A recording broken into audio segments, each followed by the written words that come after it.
Here's an interesting headline. Switch 2 owners are shifting more towards digital purchases quicker than Switch owners did. Now, why would that be? Well, let's think about it. The OG Nintendo Switch was marketed as a device that you could have set up at home or have with you anytime, anywhere. At the airport, in the park, in the car, you name it. But the Nintendo Switch 2 keycards sort of fly in the face of all that. If you wanted to play your games on a road trip or a vacation or something, we all know how unreliable hotel or Airbnb Wi-Fi can be, so you need to set up all your games beforehand. Make sure they're all downloaded before you can take the trip. And if you happen to find a game along your travels, you wouldn't be able to just pop it in and start playing it. You'd have to wait until an opportunity presented itself to where you could download the whole thing. And with games like Resident Evil Requiem being just under 30 gigabytes, you had better hope that your system storage can handle it. Otherwise, you're going to be looking at yet another cost with the Nintendo Switch 2. But none of that quite answers the question as to why digital purchases are going up, considering with a digital purchase you still have to download it and install the game. Well, my American audience might not be aware of this, but in Europe, the cost for a physical Nintendo Switch 2 game is actually more than the digital version. For the physical version of flagship titles like Mario Kart World, Nintendo's official pricing is €90, with the digital being €80. And that €90 number converts to roughly $98 USD at the current rates. So it's no wonder that people would save a couple bucks and just buy it digitally instead. Now, Nintendo's first-party games are not game keycards. They are in fact on the actual cartridge.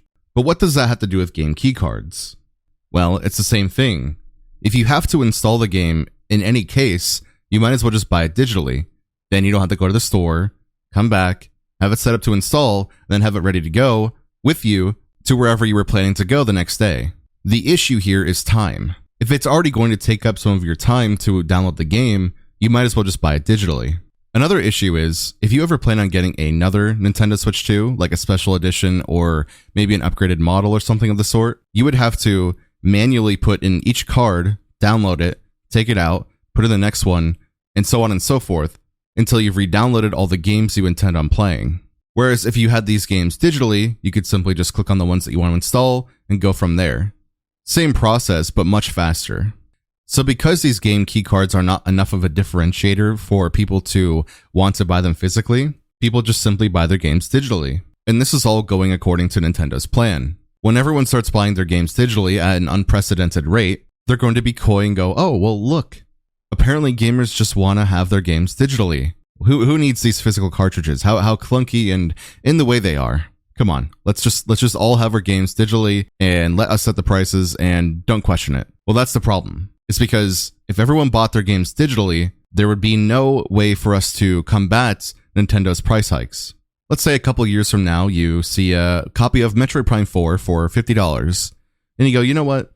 That's a reasonable price. I'll pay that. I was on the fence about the game, but that's a price I can't argue with, so I'll go ahead and pick it up. In the digital-only market, you must pay the full price no matter what. Now, Nintendo will do these little sales every once in a while, but for the most part, you're going to be paying their MSRP, period. And I feel that game keycards have been almost purposefully designed to be clunky and awkward. Nintendo is not really offering third-party developers a choice, forcing them to make the choice between a 64GB full game cartridge, costing about $16 each to produce, or a low-capacity game keycard. It's no wonder that third-party developers are choosing the latter. So this lack of options is going to lead to a fragmented market.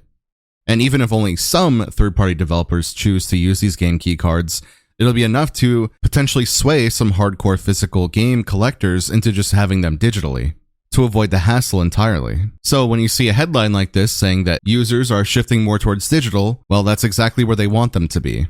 Like we keep seeing, it's just another way for Nintendo to make another dollar, forcing users to pay the prices that they set, and no longer allowing games to be purchased on an aftermarket used basis.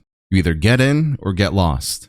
There are some ways around this in certain games where you can buy a Switch 1 version and they would allow you to have a free digital upgrade to the Switch 2 version. But this is the exception, not the rule, unfortunately. And even if that were a widely adopted practice going forward, it would lead to even more confusion amongst consumers regarding this entire console's ecosystem. The Nintendo Switch is supposed to be very easy to use, and the Nintendo Switch 2 seems to be slowly dismantling that in the name of profits. This is why I said that they are hurting their legacy with decisions like going for Nintendo Switch 2 upgrade packs, because Every nickel and dime they take out of consumers' pockets, they replace it with contempt for the company as a whole. It's really concerning seeing Nintendo going from the fun, family-friendly first sort of approach to money first, ask questions later. And I'm just worried to where we are headed. Are we headed to a dominant Nintendo that can't be questioned and you have to pay the prices for these games because where else are you going to get them? Or are you slowly going to see the name of Nintendo be dragged through the mud and eventually left in the dust? Now, to say their company is going to shut down because of this is a bit absurd, of course, but when these things continue to stack on top of each other, it gets more and more worrying that we might be headed towards that, or just a complete shift overall. It seems that Nintendo can't seem to find a balance within their own company, either going all in on fun and weird gimmicks like with the Wii U, or going all in on just simply giving you the games and charging you insane prices for those games and experiences. It seems like they're having a really hard time finding the middle road, and it's understandable to an extent with how poorly the Wii U did and how well the Nintendo Switch did. But the Nintendo Switch 2 was not the follow-up that many had hoped for. People like myself were hoping that it would be the Nintendo Switch, but more. Plus. Nintendo Switch Plus. But instead we're getting Nintendo Switch with an asterisk. Yes, it has better hardware, but it's only utilized if you pay for it. And the few first-party exclusive games that are on the console are very expensive on top of that. So it's very hard to justify owning the system, let alone supporting it, pushing many to simply just stick with their Switch 1 or abandon the platform altogether. Ironically, in talking about all this digital sales versus physical sales, one of the conclusions that may likely happen is that you're going to see an unprecedented amount of people swapping to PC. We're already seeing an exodus from Nintendo to PC at this point, but will it get even worse in the future? Time will tell. And I could see that absolutely being the case if Nintendo doesn't shift their priorities and soon. Nintendo should be putting fun first. If you don't want to have the strongest hardware, that's fine. But not having the strongest hardware and charging people for it, and not having physical games for the system, and charging for online, and just simply making games more expensive, you're giving people no reason to support you. It's simply a bad deal. My name is Goob. Thank you so much for watching. I understand that not everyone values physical games, and that's fine, but I think there should be at least a push towards maintaining a base level of it.